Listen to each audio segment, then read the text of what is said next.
안녕하세요, 최 박사입니다. 오늘은 제주도에서 인사를 드리고 있는데요.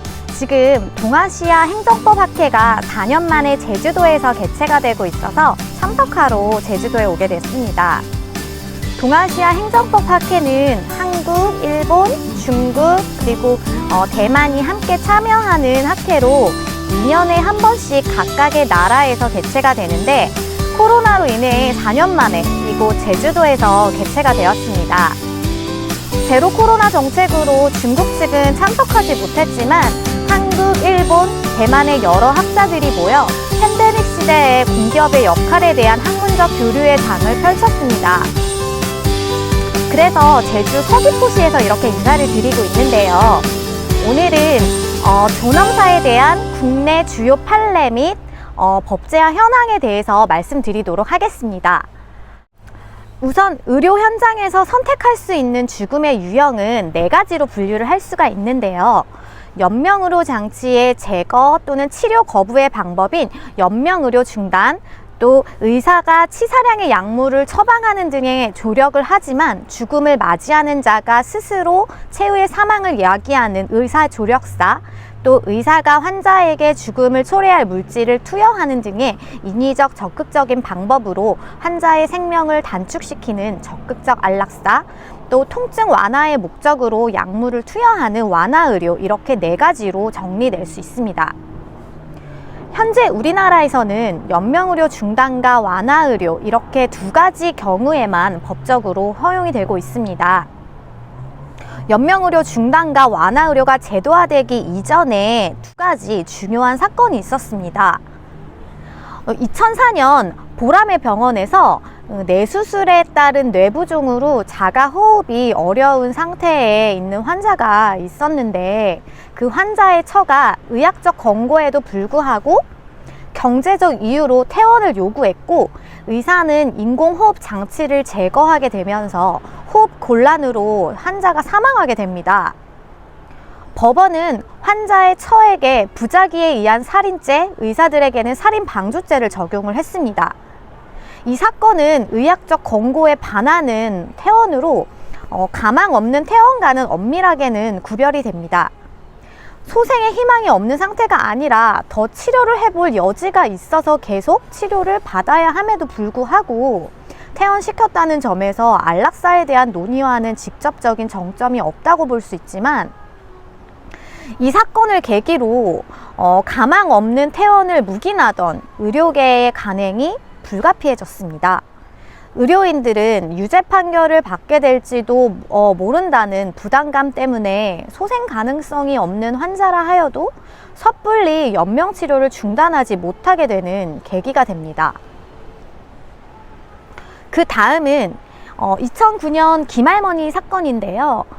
지속적 식물인간 상태에서 인공호흡기를 부착한 채로 연명치료를 받고 있던 김할머니의 가족이 인공호흡기 제거를 요구한 사건입니다. 대법원은 환자의 의료 계약의 본질에 비춰 환자에게 의료의 선택권이 있고, 그 차원에서 연명의료 중단에 대해서도 자기 결정권이 인정된다고 판단하면서 인간의 존엄과 가치 및 행복 추구권에 기초해서 연명치료의 중단이 허용될 수 있다고 판시한 것입니다. 이를 계기로 연명치료 중단에 관한 기준을 법제화하려는 움직임이 제기되었고, 2018년 호스피스 완화의료 및 인종가정에 있는 환자의 연명의료 결정에 관한 법이 시행되게 되었습니다. 이로써 임종기 환자에 대한 연명의료 중단이 허용되었고, 임종기 사전에 작성하는 사전 연명의료 의향서나 임종기의 연명의료 계획서를 작성하거나, 또 환자의 뜻을 모를 때에는 가족 2명 이상이 합의하는 방법을 통해서 연명치료를 중단할 수 있게 되었습니다. 그리고 2022년 현재 연명의료 결정법에 개정안이 발의가 된 상태입니다. 그 주요 내용에는 환자의 대상이 확대가 됩니다. 즉, 임종기에 있는 환자에서 말기 환자로 확대가 된 것인데요. 임종기에 있는 환자란 회생의 가능성이 없고 치료에도 불구하고 회복되지 아니하며 급속도로 악화되어 사망에 임박한 상태의 환자를 말합니다. 말기 환자는 수개월 이내에 사망할 것으로 예상되는 진단을 받은 환자라고 정의를 하고 있는데요. 즉 임종기는 사망이 임박한 상태인데 반해 말기 환자는 통상적으로 1에서 6개월 시한부 판정을 받은 환자입니다. 환자의 대상이 사망이 임박한 상태에서 6개월 이내 시한부 판정을 받은 환자로 확대한 것이 개정안의 내용입니다. 그리고 또 개정안이 조력 존엄사라고 불리는 내용이 추가가 되었는데, 바로 말기 환자 본인이 희망하는 경우 의사의 조력을 받아 삶을 종결하는 부분이 추가가 된 것입니다. 그 절차는 조력존엄사 심사위원회의 심사를 거쳐서 조력존엄사 이행이 결정됩니다. 또 조력존엄사를 도운 담당 의사에 대해서는 현행 형법 제252조 제2항 자살방조죄를 적용하지 않는다는 조항이 추가되었습니다. 오스트리아 형법은요, 우리나라 형법에서와 같이 촉탁살인죄, 자살교사죄와 자살방조죄를 규정하고 있었는데 2020년 헌법재판소는 어떠한 예외도 없이 모든 형태의 자살방조를 처벌하는 것은 위헌이라고 결정하면서 의사조력사의 허용 가능성을 열어두게 되었습니다. 우리나라에서는 이러한 형법 조항에 대한 헌법재판소의 판결이 없는 상태에서 개정안에서 자살방조죄 외 예외 조항을 신설하였습니다. 의사조력사의 내용이 담긴 연명의료 결정법의 개정안이 발의된 만큼 앞으로 우리나라에서 의사조력사에 대한 논의는 계속 이어질 것으로 보입니다. 다른 나라들에서 존엄사가 헌법적 근거를 획득한다고 해도 나라마다 문화가 각기 다르기 때문에 사회적 합의가 필요합니다.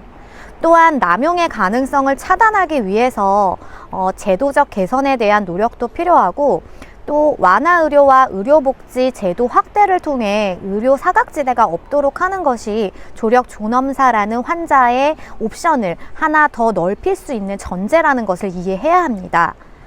치료를 받지 못하는 상황에 놓인 환자들이 죽음을 강요받지 않도록 해야 하기 때문입니다.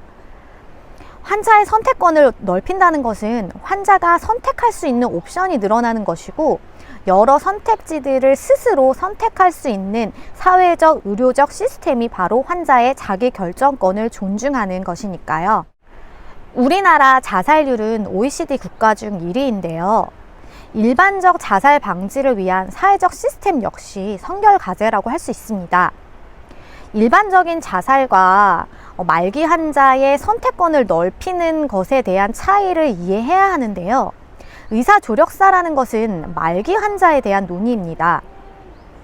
의사조력사 제도화는 삶의 말기에 있는 사람들의 가치관이 반영될 수 있는 사회를 만들고자 하는 것이고, 개인의 가치관을 다양하게 반영하는 것은 헌법적 가치의 수호라고 할 수 있습니다. 말기 환자의 고통에 대한 이해와 사회적 합의의 핵심은 생의 마지막을 존엄하게 마무리하기 위한 선택지를 넓히는 것입니다. 이렇게 제주도에서 인사드렸는데요. 다음에 또 좋은 내용으로 찾아뵙겠습니다. 감사합니다.